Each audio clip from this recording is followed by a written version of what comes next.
Hey, you alien bards and bardettes. Welcome back to I Cast Vicious Mockery. I'm Austin.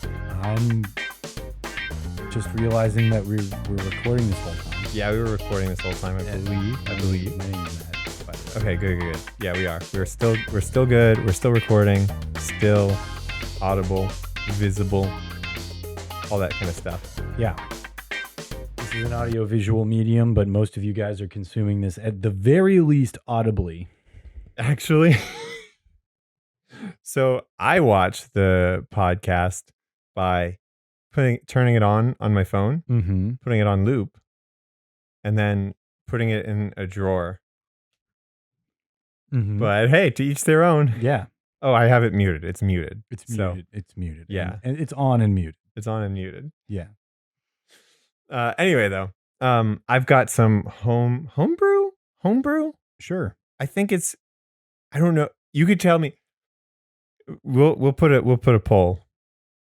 No, that's too much work. Tell us in the comments if you think this is technically homebrew or something else. Or yeah. So what I got here is I'm just gonna call it player roles, not ROLLS. For all of you people who can't see my mouth and see which letters I'm forming with it, I'm talking ROLES. Yeah, like the sort of play on words in Critical Role. Wait a minute, what? Yeah, it's Critical Role ROLE. ROLE, yeah. Yeah.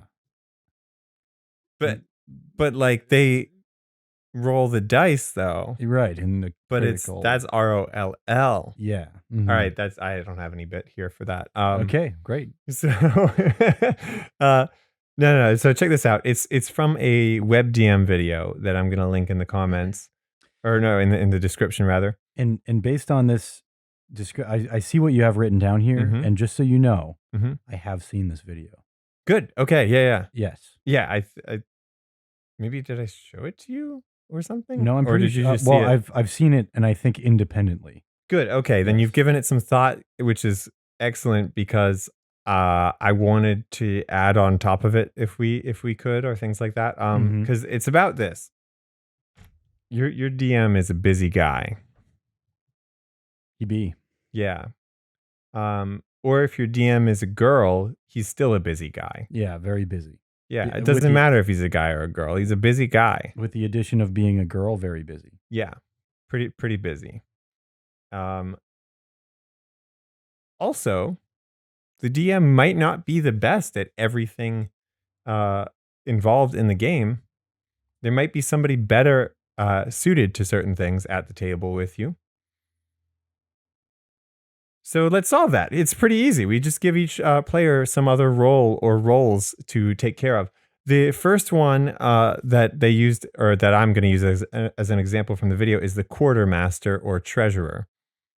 And those are, well, it's like this. It's the person who keeps track of all of the money or money and items for the whole party.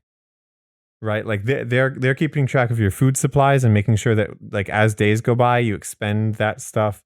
Your money gets used when the money needs to be used, things like that. But it's all handled by one person who is well suited to that task, rather than having to be handled in a distributed fashion. Yeah, that makes sense. Give me some thoughts on that. So far, so because good. I feel like here are the virtues of this part of the idea so far. I think it speeds things up. Okay, sure. Yeah. All right. Definitely. Shopping and things like that, much easier when one person knows, hey, we need this much of these supplies. I'm just going to go buy all that. And then you guys can all buy whatever armor and weapons and stuff that your character specifically needs. Right. And they know exactly how much money the group has and individually. Well, yeah, you don't have to add up all of your group money every time you want to do something. Oh, right. Like, just keep track of it as one big number. Much easier. Yeah, I think that's a good part of it. The other thing is, not everybody is interested in that. That's true. You know, like if you're out in the wilderness and you're trying to survive and get to your destination, some people want Oregon Trail. Right. You know, they want it to be difficult. They want to have to manage their resources. And if you get low, they want to go out and they want to they want to hunt for food, right? Like Yeah. they want to like, or starve. They want to be like, guys, we don't have enough supplies. We're gonna have to eat the the sorcerer. Well, yeah, that's how it always will end up. Right. Eating the sorcerer. Yeah, absolutely. So yeah. Yeah, and they'll get dysentery if they don't, Hmm. properly boil their water and all of that. Right. Exactly. So, yes, I do like this as a concept, but um, I will say more, I think, later Yeah. in in these categories. Let's. There is some stuff to watch out for. Here's a gotcha. Mhm. Here's a gotcha already. If somebody is very interested in that type of gameplay, Yeah, you have to be careful not to let it overshadow other types of gameplay for the other players. right. So you kind of have to have other stuff happening simultaneously. Now that's going to take some real DM experience. I think it's doable.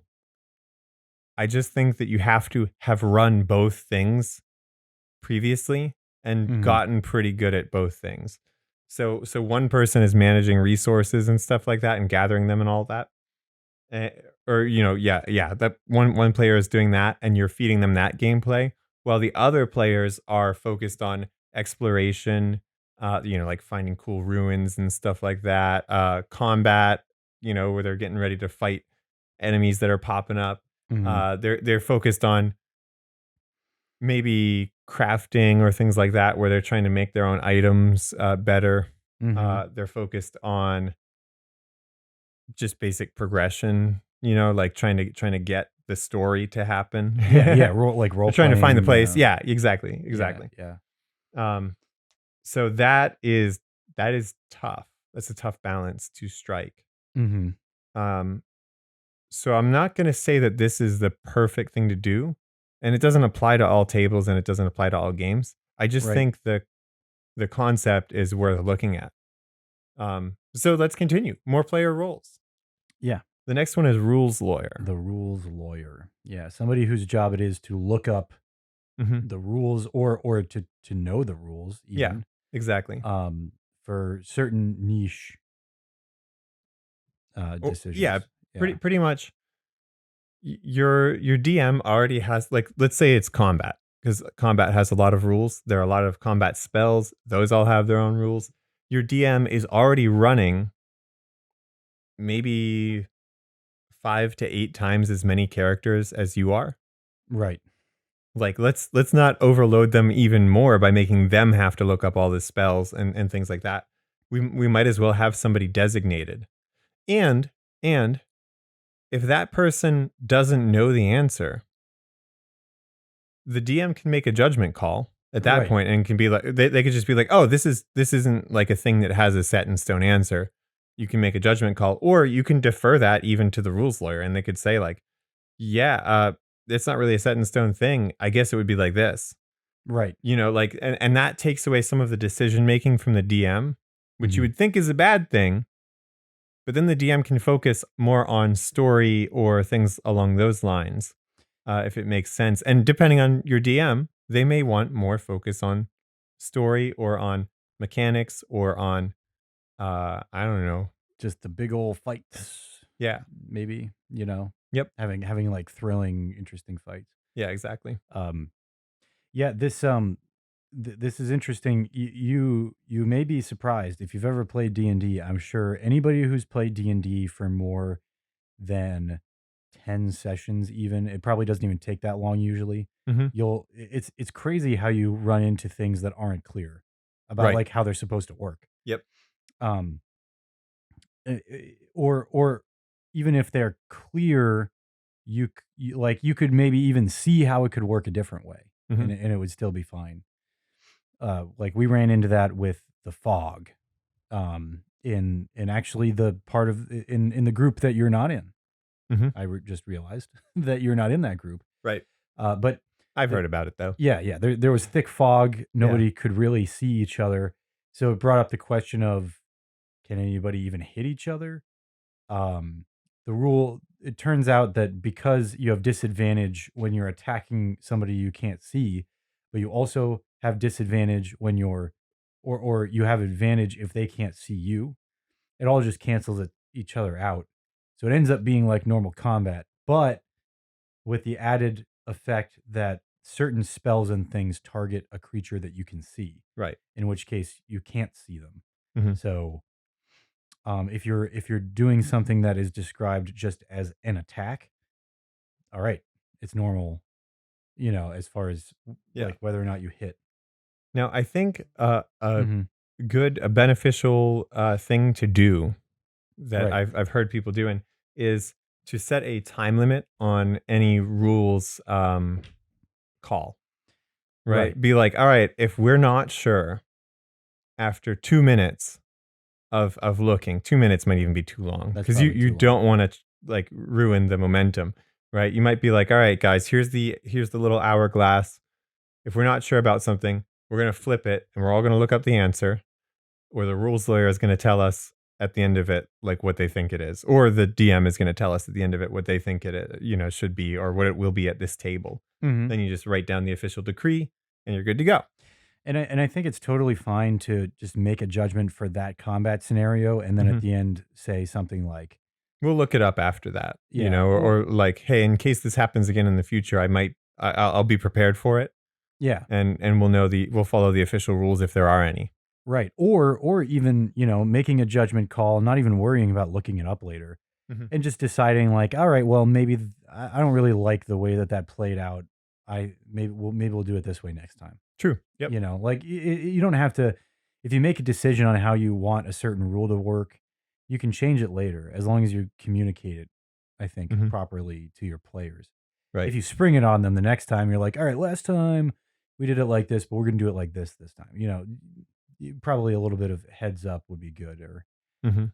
after the combat's over, being straight with it, or opening it up to a conversation, saying like, all right, guys, I didn't think that worked out super well. What do you guys think? Mhm.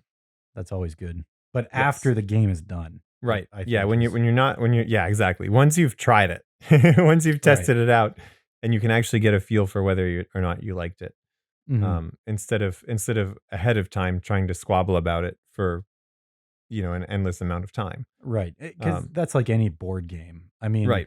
if you stop playing Monopoly halfway through and everybody pulls out the rule book, and then you try to start again after that, nobody really wants to That's anymore. why no one's ever finished a game of Monopoly except for the Mhm. video game, Right. because the video game does the rules for you. Right. Exactly. You don't have to know the rules or think about the rules. Yeah, you Right. just roll the dice and lose. Yeah. Exactly. Against the easy NPC that you're playing against by yourself Yeah. because you don't have friends. Yeah. So a rules lawyer. So that could be the DM, but it could also be a player. Right, exactly. Well, and that, I guess the whole idea of player rules is taking something that is usually the DM's role, and or sort of like a call that the DM can make, Hmm. and delegating it to a player, so that way it clears off part of the DM's Yeah. responsibilities, which is nice. And this might just be personal preference, but I like to make the final call about rules. I'll accept feedback from anybody if Hmm. anybody thinks one thing or another thing. Yeah. I like making the final call, but but I feel the opposite way when it comes to magic items and money and things like that. Hmm. After I say you have it, it's out of my brain completely. And Yeah. like if you forget that you have it, then it's gone. Like your Yep. character misplaced it. Yep. You Exactly. know? Exactly. And Yeah. so having a quartermaster in your game, Mhm. that's crucial. Yeah. Or at least having the players understand that they're their own quartermaster. Yeah, and so now you know this. If you start a future campaign, Mhm. you'll be like, "Hey, I actually you did kind of say this already. You're like, "Hey, I Yeah. don't care about that stuff. If you guys forget it, it's gone." Um, Right. I mean, you did say that at the beginning of this campaign. But had we had the idea to um, have a single quartermaster who like actually does care about it, because I have the bag of holding, but I don't actually care about it too much. I don't care about taking care of that stuff. It just made sense for an artificer to have it. Yeah. Mhm. So, oops. But yeah, finding a player who's like, all right, yeah, yeah, I can keep track of that. Yeah, I'll be in charge of the money. Yeah. Yeah. I'll be the financier. Yeah. Financier. That's what I think is the benefit of this. Now the next one is caller. Right, which I don't remember what that means. Yeah, it doesn't really have a good name. Um like there isn't a good name for it. Hmm. But they're the one who they tell the DM what the group is going to do. Okay. So Yeah. Yeah. the players all go, "All right, let's decide what we're doing." Hmm. And then the caller goes, "Okay, is this what you want to do? Is this what you want to do? Is this what you want to do?" DM, they're going to do this, they're going to do this, they're going to do this. All right. So now that sounds like this person is in charge of the group suddenly. They've become the leader of the group. And they're the leader of it in terms of saying that a decision is made, but they don't Hmm. make the decisions for the other players, to be clear. That's the intent, at least by Jim Davis and Jonathan Pruitt, who came up with this idea before me. Uh, the intention is literally like, we need to make a decision. This person's in charge of saying like, okay, the decision's being made. What are you going to do? What are you going to do? And then each person gets their own agency in that moment. Yeah, and I think it's good to, we just talked about how we don't want things to halt during the game Hmm. at any point. And Like, imagine you're in an ancient temple in mhm, the jungle, right? You're walking through it. You don't want to come to a dead stop every time you think there's going to be a trap. Like that's not. Like, think of it as though you're watching Indiana Jones, right. and think of all the times that he's just like, "All right, I'm gonna stand here and let's all think about how we're gonna get through this." No, no, no. He thinks about it by like he looks at it and he thinks and then he does something. He doesn't like Right. talk about it for 10 minutes. Exactly. You know? Exactly. Yeah. Mhm. Well, and I think part of this is with our campaign, Hmm. the campaign that we do. Uh I think that part of it might be how it was from the beginning, where where I think the players, just because of my lack of experience, were more harshly punished with doing the wrong thing, um, than they were rewarded for doing the right thing. Hmm. Uh, It's hard to balance that too, because if you right. give out rewards that are too good, then they don't need them anymore, and suddenly they're not good. Yeah. Yeah. But bad punishments are always bad. Right. Right. Exactly. So I don't know. Always balance with everything, of course, Hmm. but there definitely needs to be some kind of balance where the players just have to do something at a certain point. But the DM has to be careful not to punish them too harshly for just doing something, you know. Right? Yeah. I'm a big fan of timers, man. Yeah, I've actually looked at various and sundry s Hourglasses. hourglasses. Hmm. Because I like hourglasses because they're nice and visual, but you don't have a number to go by. Well, It's okay. So it's almost intuitive. there are two different ways you can go about it. Number Mhm. one is the countdown timer method, Mhm. where it's a timer, you set the number and it beeps or it rings or whatever. And then the second one's the hourglass method, where you flip it over and it. Now here's the difference. Uh-huh. The hourglass method you can use like this. Mhm. If you flip over the hourglass and somebody sees that the hourglass is empty, the decision has to be made. But if anybody's looking at the hourglass, that means that nothing interesting is happening, because who is watching sand fall in the hourglass normally, right? Right. So if you if the conversation is interesting and things are going on because of what they're saying and doing, Mhm. even if it's not moving the game forward, it technically could still be fun. So if nobody notices that the hourglass has emptied, you could just keep going. It's fine. Right? Like time's not really up then. Or you could use the countdown timer method where it beeps to alert you. And even if you weren't ready, it's time. Yeah. You know, something happens at that time. The DM takes a rhinoceros to you just at that moment, right? Right. So what do you think about like you're in combat? Combat is a huge time where this happens too. Yeah. Where do you strike the balance where it gets to someone's turn and sometimes it's totally legit, like the the player before them did something that totally changes the battlefield. Like they had a plan. Yep. And now that plan isn't a good idea anymore. Right. Which has happened. It happens a lot. It literally the last turn that my character has done. I'm like, all right, shoot, I don't know what he's going to do now.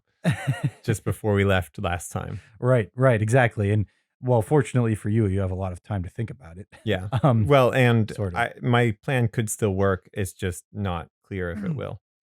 Right.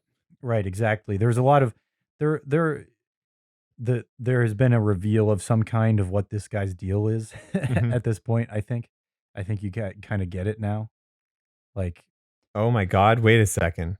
What? I did just get it. Oh, did you? Yeah. Okay. I think so. Cool. Yeah. Am I allowed to say it on air? Sure, why not? I don't see why not. If you can't see his eyes, does he like teleport? Is it something along those lines? No, it's not that anime. Oh, okay. It's not that anime. I mean, I could have made it that anime if I wanted to. Oh, by the way, I started making the game more anime. Like literally last session we played. Yeah. And I like it a lot better. Yeah, I mean it's pretty fun. Good. I'm glad you think so. Carly had a really good time, I think, too, in particular. But no, I just gave them a very, very general shtick. Each of them has not a specific thing, but a very general thing that they're all about. Yeah. Okay. In that case, I think I get his general thing. Right. Which is that he how do you say that? He doesn't he's something he doesn't draw attention to himself. So much so that he might not even be there. Yeah, he might not really even be there. Yeah, that's the shtick that this guy's got going on. That's pretty rad. He exactly. So anyway, you guys are fighting this guy. And yeah, and that really does. I mean, for context for the audience, they're fighting a vampire. It's not really fighting though. It's more like a contest than a battle. The goal isn't nobody's trying to like kill or destroy or hurt anybody else. Even they're having a staring contest, but a dynamic staring contest. Where you're really trying to get the other person to blink. We didn't just go, all right, roll a Constitution roll and whoever wins. Right, exactly. It's a little bit more interesting than that, I hope. So this character, though, it was revealed, well, like they're still in the middle of the battle, actually. And it was revealed that for an unclear amount of time, they were trying to get this vampire to blink, but he wasn't actually there. It was an illusion. That like he was in a completely different place. At some point, he moved from where he was to where he ended up. And it was cool. It was I like though that you guys figured it out before or at least a character figured it out before he revealed where he actually was. Yep. I think that was cool. But that's a real game changer because if you think he's standing right there and then you have an idea of what to do and then suddenly it's revealed that he's standing in a different spot completely and that was an illusion, that can really change things. So how do you decide, like, is it the same amount of time? Do you just give like is it fair to say like okay minute 30 seconds you have to figure out what you're doing and that's it? So Yes and no. I Right. think for some players that would work just fine. Mhm. The same people who would play speed chess. I Right. mean, not the exact same people, but Yeah, yeah, that similar people who would yeah. play speed chess, which to me is a fun style of gameplay. Like if Mhm. you gave me a minute and I just had to live with whatever I put out there in that minute, Right. that would be fine with me. I don't think that would be fine with everybody No. because there are definitely people who want to optimize so much in combat. They want to make the right moves. They're the kind of person who would quick save in an RPG and go back and redo stuff a million times to Mhm. do it perfectly, Right. right? Like it's the same kind of thing there, I think. Which I think I would be like that as a player, Hmm. except that, um, I am totally okay with my characters dying at any moment because it could provide an opportunity for the story to be more interesting. You know what? A, Whereas a dynamic timer could work. a dynamic time, you're right, exactly. Well, that's what I'm saying. Is there a way to do that that makes sense? Yeah. What Yeah, are you thinking? like if you tied it to how much total HP the party had compared to their maximum. Okay, some kind of ratio like that. Yeah, stuff like that. Where like if everybody's got conditions and things like that, the timer's like 5 minutes.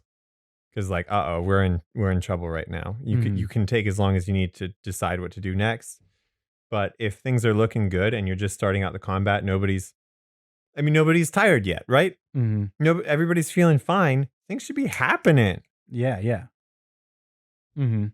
Though, then again, like toward like when combat is, if people are starting to look rough and you're not sure what's going to happen, spending a lot of time on one turn can be really draining. That's true. And Yeah, and especially because if you already know what you're going to do for your turn and you're mhm. waiting for somebody who has to make a decision on their turn, like that's hard for me as a player to like keep it in my brain and wait Yeah, and wait, and not yeah. like do anything yet. Mhm. Yes. Potentially, yeah, it gets sticky because I would almost be tempted to say, like, skip their turn, do the next person's turn, and then come back to them afterwards. Hmm. Like, that might not be a bad way to do it sometimes. But turn order can be so important in D&D. And besides that, then they have another input. They have another random input because they don't know what this next player is going to do either. Right, So now exactly. you've got somebody who has to make a decision. They have, a bunch of inputs just happen maybe Mhm. that they weren't in control of, and then you'd be adding another one on top of that. So that won't help them decide. Right. It has a lot because I'm always tempted. I'm tempted to do things like just say like, "All right, come on, let's go. Like, come on, make a choice. Okay, What are you doing?" I have an idea. Yeah. We go like this. Mhm. Um, the initiative order is a little different. Whoever attacks first Mhm. gets to attack first. Now I'm stealing some of this from Bob World Builder. Okay. So thank you, Bob World Builder. YouTube, check them out. Anyway, it goes like this: whoever attacks first, like whoever's surprising the other party, they Mhm. get the first. Like just all the players go first, or all the monsters go for whatever. Then it goes like this. The way he does it is he splits it up. So if you get higher than 10 on your initiative, Mhm. you go first before the monsters. Then all the monsters go. Then if you get lower than 10 on your initiative, you're after all the monsters. Interesting. Yeah. So it's just a quick, like easy. Mhm. If there are few enough players, he just lets the players decide what order they want to go in amongst each other. Mhm. So you can switch it around every turn. And I think that's fine to do Yeah, if you have a small number of players, I agree. like three. Mhm. Yeah, then 3 you or would, fewer, definitely. yeah. That's maybe even the best way for that. Like, don't even bother rolling initiative. Just go alternate monsters players, and whoever goes first because they attacked first. That's fine with me. Um, but the thing here's what I would do. I would put it monsters roll and go 15 or sorry 10 or higher, and then 10 or lower, Mhm. and then the players are in the middle of the sandwich. Although you can consider the sandwich either way. all the players have Jeopardy buzzers. Okay. And as Yeah. they're ready to take their turn, you hit that buzzer.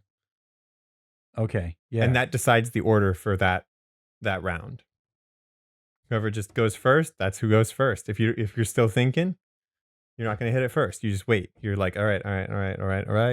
And then you know how much time you have, and you know kind of, no, that's bad though, because that gives you still more inputs before your turn. No, it's fine. Whatever. It's something like that.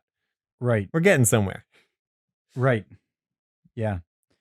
And part of it too is something that's tough is like I can't expect everybody to have encyclopedic knowledge of the game. Mhm. You know, I don't. I mean, I don't. Yeah. And you know, I know a lot of stuff, but I don't know everything. I don't know nearly everything. I probably don't even know a tenth of the things that there are to know. Probably not even a fifth or Yeah. 5% Yeah, exactly. of the of the things there are to know. But it gets tricky when someone is looking at their character sheet to figure out what it is that they can do. Mhm. You know, that sometimes that's frustrating to me because in my mind, like that's your whole job as a player is to know what your character can do. Right. You know, like if you don't know what your character even can do, then yeah, it's going to be really hard to figure out what they are going to do on their turn. Mhm. And that's how it always, you know, it ends up a lot of the time that character, you know, players that a player might just like even ask what it is that they can do, or they'll end up doing the same thing every turn, Mhm. and then combat gets boring because that's the thing that they know that they can do, you know, or they think that that's going to be their best option every time. Right. um I don't know. Like what uh, So here are I don't some know. things that help with that. Yeah. Number 1, don't play a spellcaster. Well, Number 2, uh-huh. spell cards. Okay. Yeah. Spell cards, like just printing stuff out, Mhm. right? Like having it more readily available than looking through your phone or on your tablet or on your even on the computer. Mhm. All right, because the D&D Beyond interface is as good as not it's not perfect, Mhm. but it's like really good for what they're doing on multiple platforms and stuff like that. Right. It is not that good for looking stuff up. And if you No. just Google it, you can do that. It's still not the fastest thing in the world. I Mhm. would say let your rules lawyer do that, but for looking up all like because you don't want to look up all of your spells on each of your turns. Mhm. That's not the way to go. You need to have that information like right in front of your face. Yeah. Yeah, You do. yeah. Exactly. Even if you just list it out on a piece of paper in front of you. Hmm. But like Which just actually, come to think of this, mhm. I'm gonna be doing that.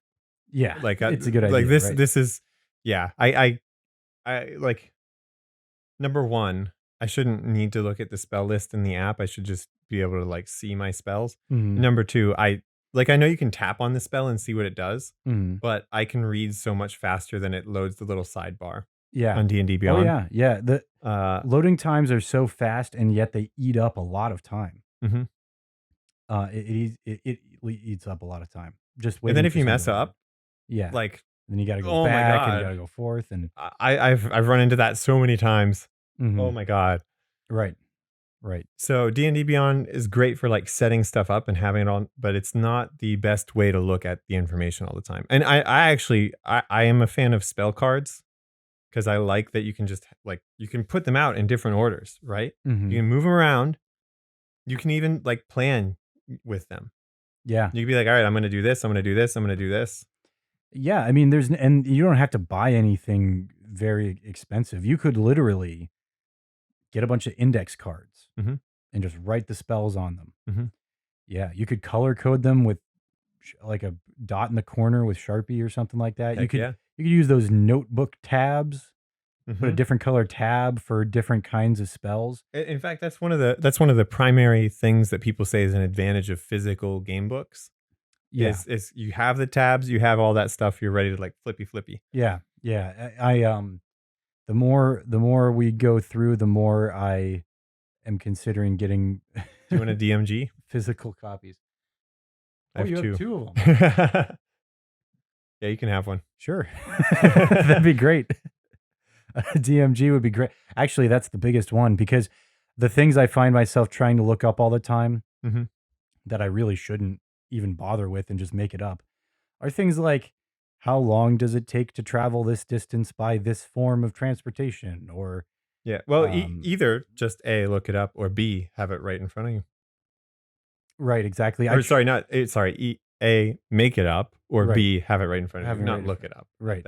I said the wrong thing. I'm dumb. That's what I have been doing That's is what you looking have it been up. doing. And it eats up too much time because for some reason in D&D even like 15 seconds can feel like forever. Mhm. If you're just waiting for information. I guess at the end of the day, you just don't want to be waiting for information that long, and it's sometimes often it's better just to make it up Mhm. and circle it back. That's something that the rules lawyer can do, or that's a good reason to have a rules lawyer, or in what we're talking about now, a caller.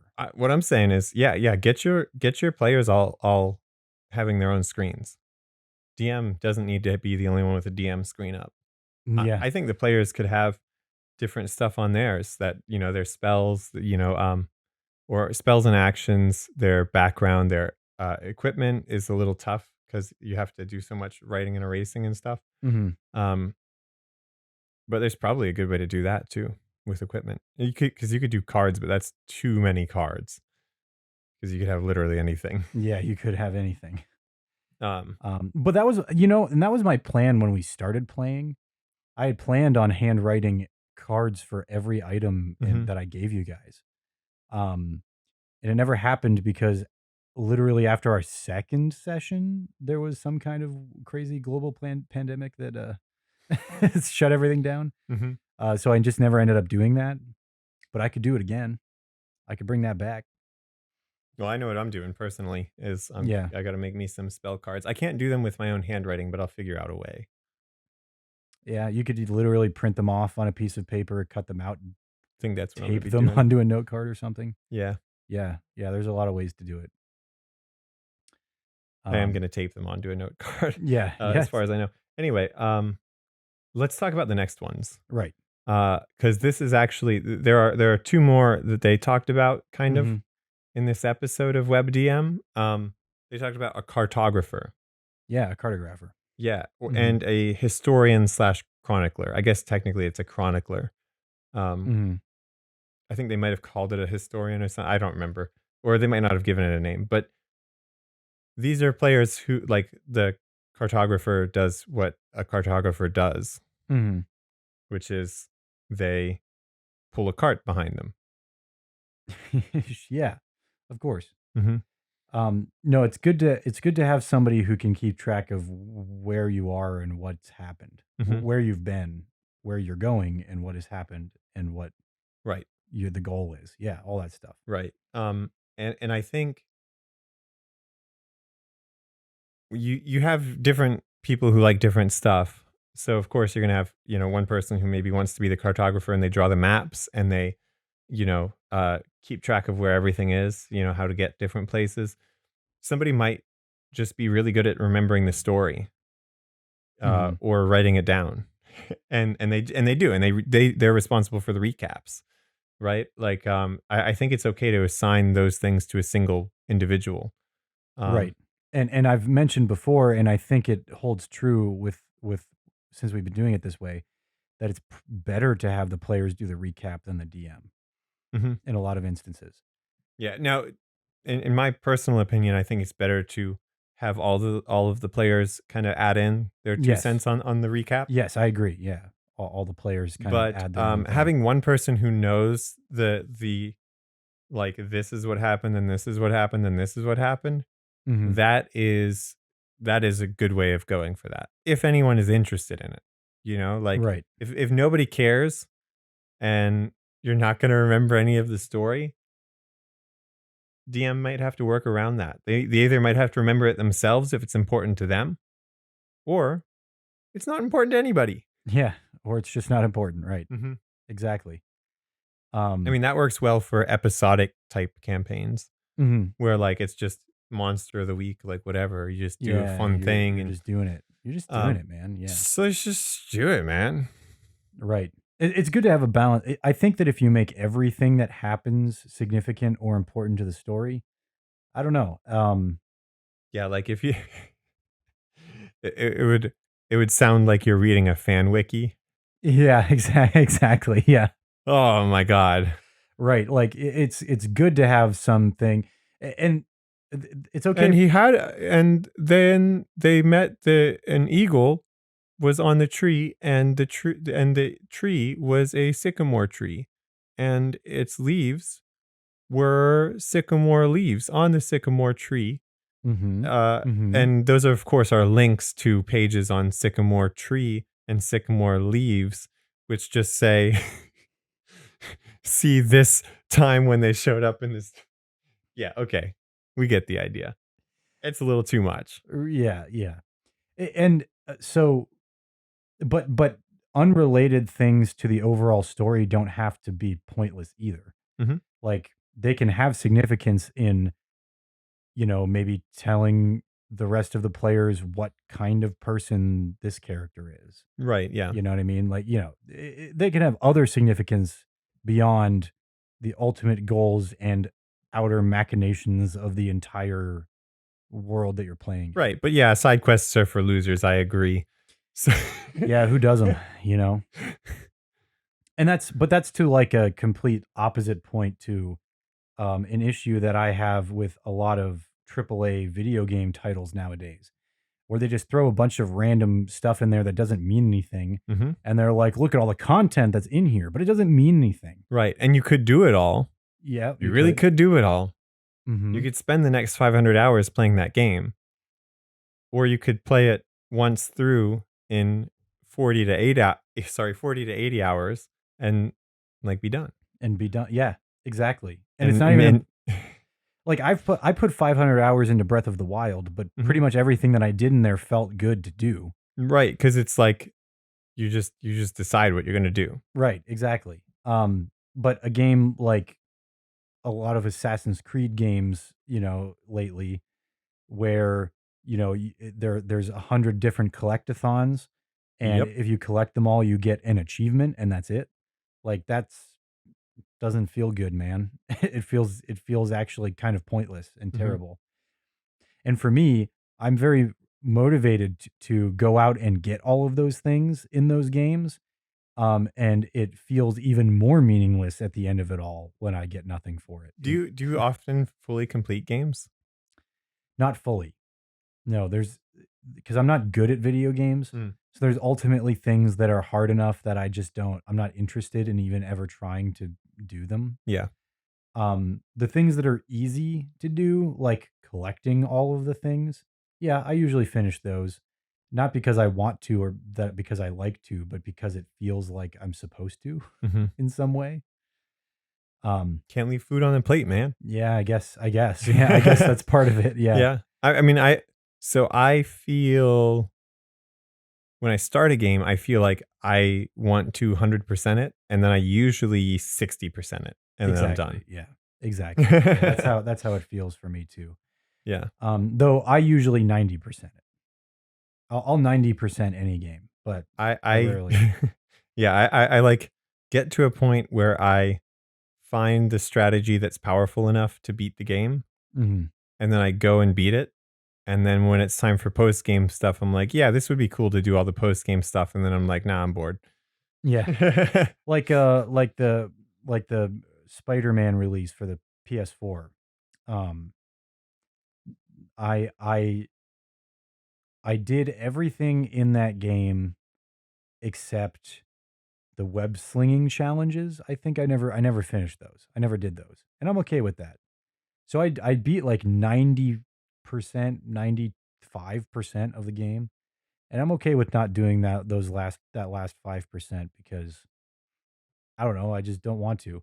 And that's an interesting game because um there's no level cap. Well, Mhm. there's a level cap, but you can keep gaining experience and you still get something for getting so much more experience every time that you get it. It's weird. It's interesting, actually. I actually level capped in that game like 2 levels before the end, Hmm. I think. Um, but anyway, yeah. Yes. Now, actually, here's what I want to ask. Yes. Can you think of other player roles? Sure. Have you got any? There are all kinds, I'm sure, of different things that the players can do to help the DM. Let's see. One one thing that would be great um is initiative order. Or you know what would be really great, would be really useful? Hmm. If there was somebody who could move around all of the pieces on the map, the map piece mover person. That would be Okay. great Yeah. to have somebody else do that, because um I that like I the DM, as a DM, I can tell you that the DM only gets so much time to think about what they're going to do next with their character, because you have to pay attention to every player's course of action, Hmm. and every moment that you can spare to think about what the monsters are going to do next is very important. Right. That's why a lot of encounters end up just being one guy, like one really strong dude, because that's just easier to run. Yep. Um, so even though it doesn't sound like a whole lot of time, just having somebody else in charge of moving the pieces around to where they're going to go, like the players' pieces Hmm. too, man, that would save a lot of time Hmm. for the DM, I think. Yeah. That's a I can agree with that. that's Actually, a small one, but we yeah. were doing that in the last. No, well, we were doing something similar to that in the last game that we played because Tyler Mhm. didn't have Roll20 going Mhm. because he didn't have, an extra device for it. Right. So he was just like looking at my screen. I think like having people share that stuff, that worked. Yeah. So first of all, having a shared map, that's good. Right. I would like to do more physical maps. The table's not really big enough for it, so I've been thinking of other ways I can do that. But Well, we can host it here if you'd like, but our table has stuff on it right now. yeah, right. For Well, like there are decorations on it. I guess it's a horse apiece, really, whether we do it, down the street or here. Yep. We Um. could do it in my basement, which now has less mold in it. Oh yeah. Well, yeah, okay, it has less mold in it, I'll say. I mean, technically. I'm gonna go out on a limb here and risk lying to you and say that it has less mold. Yeah. I mean, a lot of the mold is still there, but it's like in a garbage bag now. the, the mold is still there, but it's in A a lot of garbage it, bag. not all of it. Oh, Some of it is so bleached that it can never come back. well, that's good. Mhm. That's good that you have significantly less mold in your basement. Yeah. Um, but yes, physical maps I think would make things. I was actually thinking about telling everybody to bring their own thing they can use as a player token. Uh, because I'm still up in the air on whether or not Oh, to use tokens. let me see. Oh, do you have things? Yeah, I got these little dudes. Oh you got those figures over there. I see one of them is painted too. Well, they're not. These are just they're not. Oh, they're pre-painted. Yeah, these are plastic ones that are painted. The pewter ones are all not painted. That's nice. Yeah, You they're could pretty find an good. approximation for everybody, I'm sure, in there. Yeah, That could I could that just bring these. yeah, that could be Artorias, Look, there's maybe, or Saren. there's Can you see that, guys? sick burn. It's a dragon. It's a yeah, it's a It's picture just a dragon. of a dragon. Yeah. And it's because dragons don't exist in this setting, and neither does Saren. Yeah, Saren is a sorcerer, and that's all I need to say. That's All right. Yeah. Cool. What other what other player roles are there, Matthew? That's a great question, Austin. I can't elongate your No, name. you can. Well, you can if you want Like to try it. Austinifer. Oh, okay, that makes some sense. Wait. Okay. Oh yeah. What is a shortened name that ends in in like that? Who I was gonna say Justin, but that's not short for No, it's not anything. short for anything. Hmm. Bobbin? No, No, that's not a That's name. not a name. I mean Robin, but that's not short for anything either. Man. I don't think anything shortens to that. I think that the in is like a Boom. You know. this word is over. Yeah, I think that's what it is. Okay, so what you're saying is so Austin should be short for something like uh Roboston. Oh, okay, yeah, that would make sense. That would make sense too, I guess. Well, I don't know. or like Yeah, okay, I guess if Liam is short for what Liam is short for, right. then yes, a name could end in Austin. Like Will Austin. Yeah, I like that. Is it? Wait a second. Yeah. Will Austin, as in like Will I Am, but it's me? Yeah. Like me and him combined? Yeah. Yeah, if you were to form one super being, one super Storm one person. Fooper being. Yeah, if You guys storm one Fooper being over you here? really got a sort of a Fooper being here. So I think player characters should be in charge. They should be able to storm a Fooper. What if this was like Power Rangers where the player characters could storm a Fooper being? Welcome to Diecast Vicious Mockery. I'm drunk and this is Matt. Hey, Austin, and listen, Matt. Yeah. What would it be called if we stormed a Fooper being? What would we call it? We should do that dance from that one anime show with the Z's and the dragon sphere. Yeah, The sphere dragons. Yeah, we so when we fuse together, what would it be called though? What would be a Fooper being called? Maston.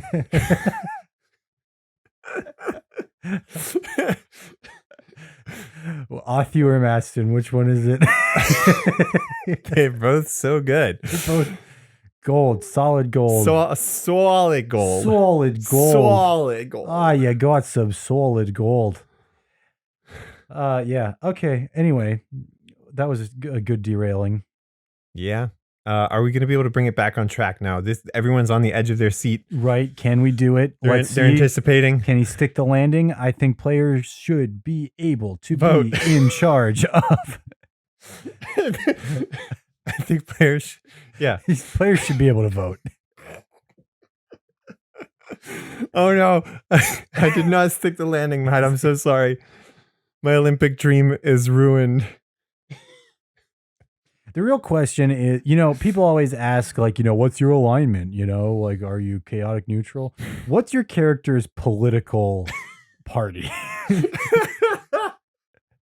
I want to know, is Liam in the Green Party? Is he, is Saren, she a libertarian? Libertarian, yeah, exactly. I would guess Saren is libertarian. Saren's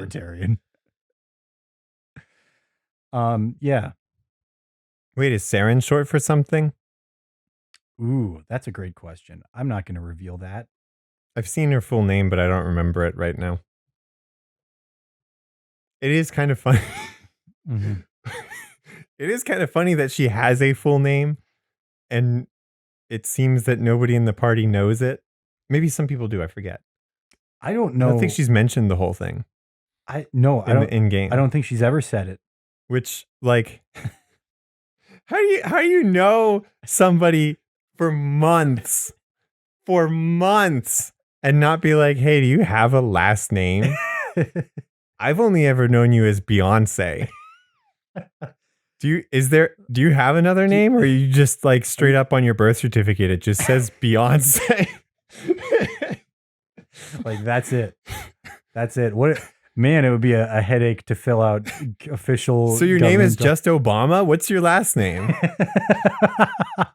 Okay, that's a good one. You got me with that one. Yeah, what's Obama's last name? That's hilarious. Yeah. So, anyway, wait, is Obama short for something? No, it's short for Obama Rama. It's short for Obama Rama. Hey kids, it's me, Obama Rama. Obama Rama. Oh man. Woo. Yeah, that tickled me. We're sorry, I guess. Yeah, I'm sorry that I didn't mean for things to end this way. Yeah, I didn't either. It's fine because I really can't think of anything else for players to be after in charge that. Of. Yeah, no, it's not happening. Yeah, we're good. I don't have where'd my gavel go? All right, come on. Who touched the gavel? Who put away the gavel? What is this? Who moved the gavel? Oh man. We need to hire a better crew. Yeah, come on, guys. All right. You behind the camera? Yeah. No, not cool. Sound guy? Quit messing around. And you're fired. Who was that guy? And you're hired. Guy was just eating a sandwich. I don't know it. I like that kind of spunk to be like, yeah, I'm just gonna eat while they're rolling. While the cameras are rolling. Yeah. Just I'm right sure in the middle. It's fine, I'm sure. That chewing's not gonna end up in post. Yeah. That's a can-do attitude right there. Let's get out of here quick. Yeah, we're gonna go.